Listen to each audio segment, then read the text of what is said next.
बहुत सुंदर सा उपाय है, बहुत सुंदर, शायद आपकी जिंदगी में सबके काम आए, सबके काम आए। और नवरात्र में भी अगर आपकी कोई कामना है, आपकी अगर इच्छा है, आपका मन है, तो जगत जननी की आराधना करो। जिसको प्रैक्टिकल करना है वो यहां से जाकर भी कर सकता है, कहीं पर भी कर सकता, करना जरूर। कहीं श्योर वाला हमारा झूठ तो नहीं बोल रहा, इसलिए प्रैक्टिकल करते रहना चाहिए। इतने सारे पकड़ाए हैं, इन्होंने भी तो प्रैक्टिकल करा तो फल मिला कि नहीं मिला, करो। कहीं श्योर वाला झूठ बोलकर तो नहीं गया, प्रैक्टिकल जरूर करो। और नवरात्र में भी देवी की आराधना का एक स्मरण का सुख है महाराज। ज्योत का विधान है, नवरात्र में देवी की ज्योत लगती है, अखंड ज्योति लगती है, जवारे बुआए जाते हैं, कलश लगता है, ज्योत का भी विधान है। जिसके यहाँ दिया अखंड जलाया जाता है, अगर वो दिए की लो, दिए की बाती अगर दक्षिण दिशा की होती है तो उसके घर में साल भर में एक घात जरूर होती।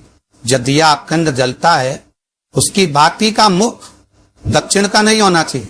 अगर आपने देवी भागवत का स्मरण करा हो, देवी भागवत को अगर सुना हो, तो देवी भागवत में स्पष्ट किया गया कि पूर्व की ओर मुख करा हुआ दिया, अर्थात पूर्व की ओर जो जलाई जाती है वो संपदा की वृद्धि करती है। पश्चिम की ओर मुख कर जो ज्योत लगाई जाती है महाराज वो वैभव को देती है। और उत्तर की ओर जो मुख कर ज्योत जलाई जाती है, उत्तर की ओर जो ज्योत का मुख रहता है वो आयु की वृद्धि करती है, घर में अकाल मौत को रोकती है। दक्षिण की ओर ज्योत ना लगा, अगर आपको लगाना है पूरब की लगा, पश्चिम की लगा या उत्तर की है। और जितने दिन महारानी जगदम्बा जगतधात्री दुर्गा भवानी अब की बार माता जी घोड़े पर आई है, हर बार देवी पजर बदल के आती है। इस बार जो नवरात्रे आए वो घोड़े क्या, तो घोड़े पर जो देवी जी आती है वो समृद्धि को देने वाली आती है, लक्ष्मी की वृद्धि करने वाली आती है। जैसी घोड़े की रफ्तार होती है उस रफ्तार से लक्ष्मी घर में आती है। तो मेरी माँ जगत जननी दुर्गा भवानी अब की बार घोड़े पर आई है, साल भर में इतना धन दे देगी कि आपने पीछे के 4 साल में नहीं कमाया होगा, इतनी मेरी माँ भंडार भर देगी। ये घोड़े पर आई है, कोई साधारण नहीं हो सकता। देवी भागवत में स्पष्ट किया गया, जब जगदम्बा मगर पर आती है उसका भाव अलग है, और जगदम्बा जब हाथी पर आती है उसका भाव अलग है, और जगदम्बा जब घोड़े पर आती है तो जगत को समृद्धिवान बना देती है, बेवहू में कमी नहीं आनी।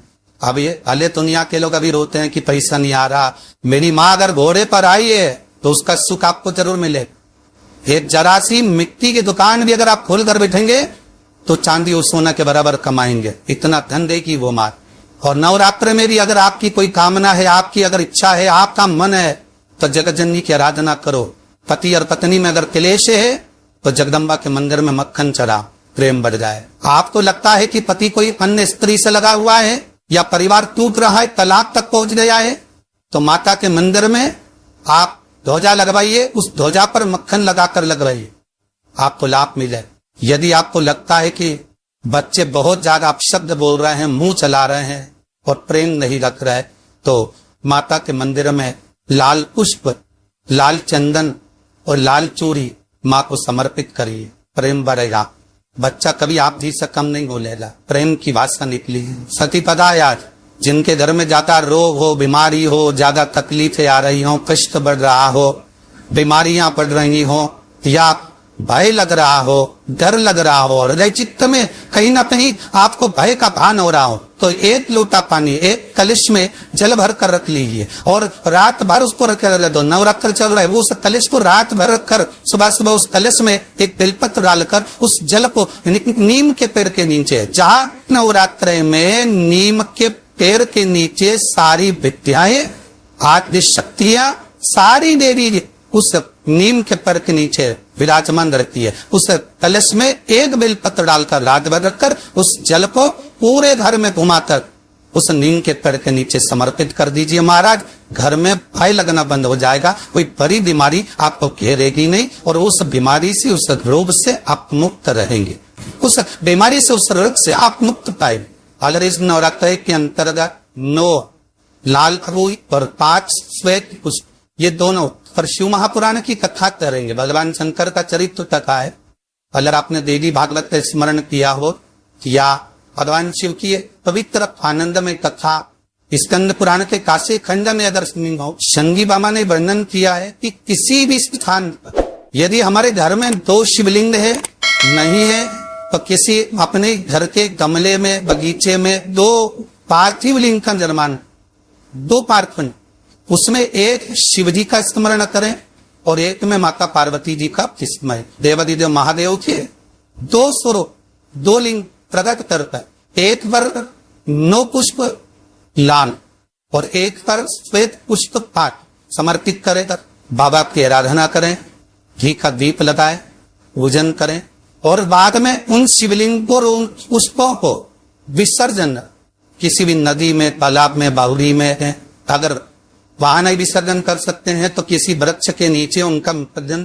तो शिवलिंग का निर्माण वहीं भी कर सकते हैं, एक शिवलिंग का निर्माण करें और उस शिवलिंग के पास में ही एक छोटा सा मिट्टी का ढेला रखकर मां जगत जननी जगदम्बा का भी पूजन कर। चैत्र नवरात्र में, शारदीय नवरात्र में, आषाढ़ी नवरात्र में, आदि पौष नवरात्र में हम जगत जननी जगदम्बा की जब स्थापना करते हैं तो हम कलश की स्थापना क्यों करते हैं? आखिर कलश में ऐसा क्या है? कलश के अंदर आखिर ऐसा क्या विराजमान है कि 33 कोटि देवता उस कलश के अंदर आकर बैठ जाते हैं? हमारा शिव महापुराण की कथा कहती है, हमारा भगवान ओघरदानी शंकर स्वयं आद्य शक्ति जगदम्बा से कहते हैं कि जगदम्बा तू क्या चाहती है वो है? तो जगत जननी जगदम्बा कहती है कि जहां मैं हूं वहां शंकर है, यह आपने कह दिया, पर जहां शंकर है वहां पार्वती का होना जरूरी है। उसके लिए सिद्ध करने के लिए एक स्थान ऐसा बनाया जाए जहां पर शंकर विराजमान है और शंकर के साथ पार्वती विराजमान है। तो शिव जी ने कहा पार्वती उसके लिए मैं तुझे एक सुंदर कलश का निर्माण कर दे। भगवान कुंभ का निर्माण करें, भगवान कलश का निर्माण करें और भगवान स्वयं ब्रह्मदेव करें कि आप ऐसा निर्माण कर दो जिसमें 33 कोटि देवता सुता विराजमान हो जाए। तो भगवान ने उस कलश का निर्माण कर दिए। आप कलश का निर्माण करा तो स्वयं भगवान ब्रह्मदेव बोले प्रभु इस कलश के अंदर मेरा स्थान का बहुत ध्यान देना महाराज। कलश का जो मुख होता है उस मुख पर भगवान विष्णु का स्थान होता है। किसका स्थान है? भगवान विष्णु का। थोड़ा सा नीचे आओगे जहां से कलश का मुख दबा हुआ होता है वह जगह भगवान स्वयं शिव की होती है। किसकी जगह है? भगवान शंकर की। कलश का अग्रभाग नीचे का भाग जहां से फैला हुआ होता है वह ब्रह्मा का आधिपत्य स्थापित होता है। फिर कलश का जो नीचे का भाग होता है वो भगवान शिव और शक्ति का स्थान होता है। कलश के बाहरी भाग में जहां पर बाहर का हिस्सा होता है उस कलश के बाहरी भाग में 33 कोटि देवताओं को भगवान शंकर ने लाकर विराजमान किया होता है। महाराज भगवान शंकर 33 कोटि देवताओं को निमंत्रण देकर उस कलश में विराजमान कर। कितना सुंदर लिखा है देवी भागवत के अंदर कि जहां कलश की स्थापना होती है उस जगह पर किसी देवताओं को बुलाने की जरूरत नहीं होती। 33 कोटि देवता उस जगह पर स्वतः विराजमान हो जाते हैं। स्वयं 33 कोटि देवता स्वयं महाविराजमान। सही जीरे शिवदा भाई हैं बड़े हाव से जीली जाना और वर्षते सकते हैं लिए शेयर कर सकते हैं लिए शेयर करें और इसका हो अल्लाह अपने जीवन उदाएगा, अपने जीवन को धन्य बनाइएगा, अपने जीवन को धन्य बनाइएगा। सभी को चालवार हर महादेव, जय श्री कृष्णा, जय गोवा।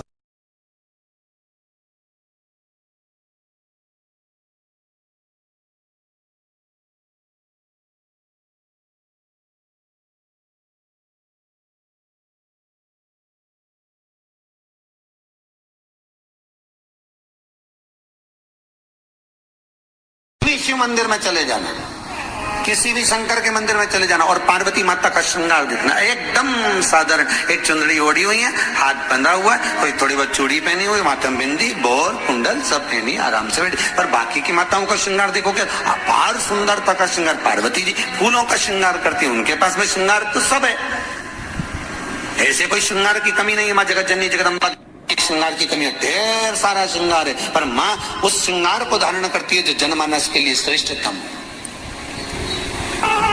माँ श्रृंगार वो करती है जो जनमानस के लिए श्रेष्ठ हो। 9 दिन में एक दिन अगर घर में ज्यादा बीमारी फैल रही हो, कोई ना कोई बीमार पड़ रहा हो, तो 1 लोटा पानी सुबह स्नान कर कर घर के चारों तरफ घुमाकर नीम के पेड़ के नीचे नवरात्र में डाल देना। महाराज 3 या 4 दिन लगेंगे, आराम लगना चालू हो जाएगा, घर से रोग दूर हो जाएगा। शिव महापुराण की कथा कहती है, देवी भागवत कहती है कि माता का 9 दिवस तक स्थान नीम के पेड़ के नीचे रहता है। इसलिए आज भी दक्षिण दिशा में देवी की मूर्ति नहीं बिठाते, नीम के पेड़ को साड़ी पहनाते हैं, नीम के पेड़ का ही मांग भरकर मंगलसूत्र पहनाकर नीम के पेड़ का ही श्रृंगार होता है और नीम के पेड़ की ही पूजन होती है। दक्षिण दिशा में माता की मूर्ति विराजमान नहीं करते नवरात्र में नीम के वृक्ष की पूजन करते, क्योंकि देवी भागवत में स्पष्ट कहा गया, नवरात्रि तक मां जगत जननी जगदम्बा 64 योगिनियों के साथ में नीम में विराजमान हो जाती। 64 योगिनी। घर के अंदर बैठकर आप 27 मनके की माला जप रहे हो, घर के अंदर बैठकर 30 मनके की माला जप रहे हो, घर के अंदर बैठकर 108 मनके की माला जप रहे हो। आप जितने भी मनके की माला घर के अंदर बैठ रहे हो और जप रहे हो, उसका पुण्य आपको प्राप्त होगा, मना नहीं है, मिलेगा। पर रुपये में से 54, रुपये में से कितना मिल रहा है? 54, 25%। वही माला आप किसी मंदिर में, देवालय में, तीर्थ में जप रहे हो, उसका पुण्य मिलेगा केवल आधा, 50%, मात्र 50। महाराज, वही माला आप यदि पीपल, आंवला, समी, बेलपत्र, इन वृक्ष के नीचे अगर आप एक माला को लेकर बैठे हो और बिना आसन के, समी के वृक्ष के नीचे आप कोई मंत्र जप रहे हो, कोई बेलपत्री के पेड़ के नीचे मंत्र जप रहे हो, कोई आंवले के पेड़ के नीचे मंत्र जप रहे हो, किसी पीपल के वृक्ष के नीचे मंत्र जप रहे हो, तो वहां आसन लगाने की जरूरत नहीं होती। बिना आसन के अगर आपने एक माला का एक मन का भी अगर जपा है, शिव महापुराण कहती है, विष्णु पुराण कहती है कि 100% पुण्य आपके खाते में उस मंत्र का फल प्रदान कर देता है। उस मंत्र का शिव महापुराण की कथा, लिंग पुराण की कथा, विष्णु पुराण की कथा, पद्म पुराण की कथा कहती है कि किसी वृक्ष के नीचे, जिन वृक्षों का गुणगान हमारे शास्त्र करते हैं, जिन वृक्षों का गुणगान हमारी पुराणे करती हैं, उन वृक्ष के नीचे अगर एक मंत्र का मन का भी फेरा जाए तो उसका पुण्य हजारों गुना प्राप्त हो जाता, आप रूप प्राप्त होता है अपने आप।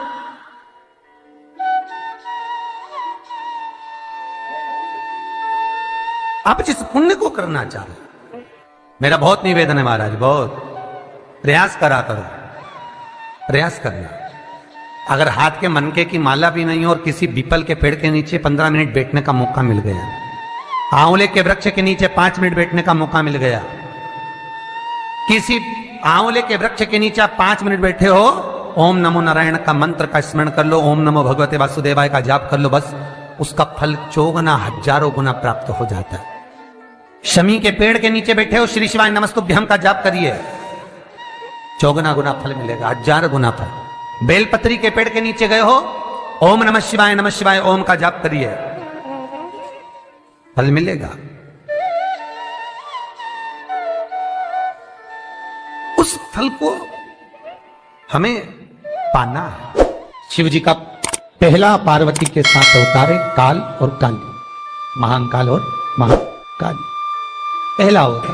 और द्वार पर चप्पल पड़ी होने के कारणवश वो लौट कर चली जाती है। बहुत ध्यान दीजिएगा महाराज, थोड़ा सा आपको बुरा लगेगा, लग जाएगा, और शिव पुराण है, जीवन संवार देगी तो अच्छी बात है, जीवन संवार दे तो अच्छी बात। मंदिर के द्वार पर हम जब चप्पल छोड़ते हैं, जिस मंदिर की चौखट पर चप्पल छोड़ी है, आप जितनी देर आराधना में लगे रहते हैं, उतनी देर तक आपकी चप्पल पर जितने लोग लांग कर जाते हैं, जितने लोग लांग कर प्रवेश करते हैं, उसका भी दुख आपके भाग्य में आता चले जाता है। ध्यान दीजिएगा जरा, चप्पल का भविष्य पुराण में पढ़िएगा कभी कि पादुका का महत्व क्या है, पादुका किस ओर उतारना चाहिए, पादुका को कहां रखना चाहिए। स्कंद पुराण कहती है जिस व्यक्ति पर कर्जा बहुत ज्यादा मात्रा में हो जाता है और कर्जा चूकता नहीं है, आप बहुत प्रयास कर लिए, करोड़ों रुपए का कर्जा हो गया, यहां से लिया वहां दिया, वहां से उठाया वहां दिया, वहां से उठाया वहां दिया, तो निवेदन है कभी मौका लगे कर्जा मुक्ति के लिए सारे वृक्षों में अगर कोई श्रेष्ठ वृक्ष माना गया है तो वो बट का वृक्ष माना गया महाराज। इसलिए प्रशासनिक कार्य के लिए, मानसिक टेंशन में, परेशानियों में बटकेश्वर महादेव का स्मरण किया जाता है। और यदि निवेदन करूंगा बहुत ज्यादा, यदि आपको कर्जा हो गया है, बहुत ज्यादा कर्जा हो गया और वो कर्जा चूक ही नहीं रहा, तो थोड़े दिन बड़ के पेड़ के नीचे आप बटकेश्वर महादेव के लिए 1 लोटा पानी, उसमें थोड़ा सा पिसा हुआ चावल पीस के गला लेना चावल को और पीस लेना, पीस के उस पानी में मिला लेना और मिलाकर उसमें थोड़ी सी हल्दी पीसी हुई डालकर बटकेश्वर महादेव के नाम से बड़ के पेड़ के नीचे अपनी कामना कर कर जो कर्जा हुआ है उस कर्जे का भान देते हुए, स्मरण देते हुए छोड़ दीजिए।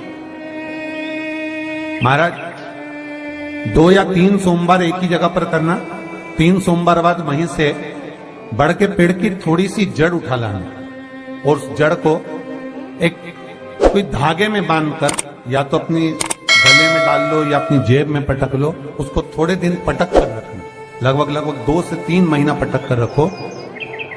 वो जड़ जैसे बड़ का पेड़ विस्तार होता है, पानी गिरे ना गिरे, जल वृष्टि हो ना हो, गर्मी पड़े ना पड़े, उसको कोई फर्क नहीं पड़ता, बड़ का वृक्ष आप रूप फैलता जाता, उसकी जड़ें अपने आप प्रबल होती है। उसी तरह ये बटकेश्वर महादेव कहीं से भी अगर जड़ आपके पास में रखी है 1 महीना, 2 महीना, 3 महीना तक, तो ये जड़ अपने आप लक्ष्मी को पकड़कर खींच कर लाती है और कर्जे से मुक्त कर देती है। बटकेश्वर महादेव का स्मरण सुख का देना हो। बेलपत्री का वृक्ष किसका प्रतीक है? पार्वती का। नीम का वृक्ष किसका प्रतीक है? जगदम्बा का। जिस व्यक्ति को ब्लड प्रेशर की बीमारी रहती हो, ऊपर नीचे ब्लड प्रेशर होता रहता हो, तकलीफ भोग रहे हो, बहुत कष्ट में हो, बार बार पसीना आ जाए शरीर पर, कुछ ना करिए, 1 लोटा पानी भरो, 7 पत्ती नीम की डालना, काय की डालना? नीम, कड़वी नीम, मीठी नीम नहीं, कड़वी नीम, और साथ उसमें बेलपत्र डालना। जिस व्यक्ति का ब्लड प्रेशर हाई हो, लो हो, उसके कमरे में उसको प्लेट से ढक कर रख दीजिए। सुबह स्नान कर वही व्यक्ति जिसका ब्लड प्रेशर ऊंचा नीचा होता है उसको शिव जी को समर्पित करना, शिव को चढ़ाकर उसी का पानी 7 बार उसी स्थान पर ग्रहण कर लेना। व्यक्ति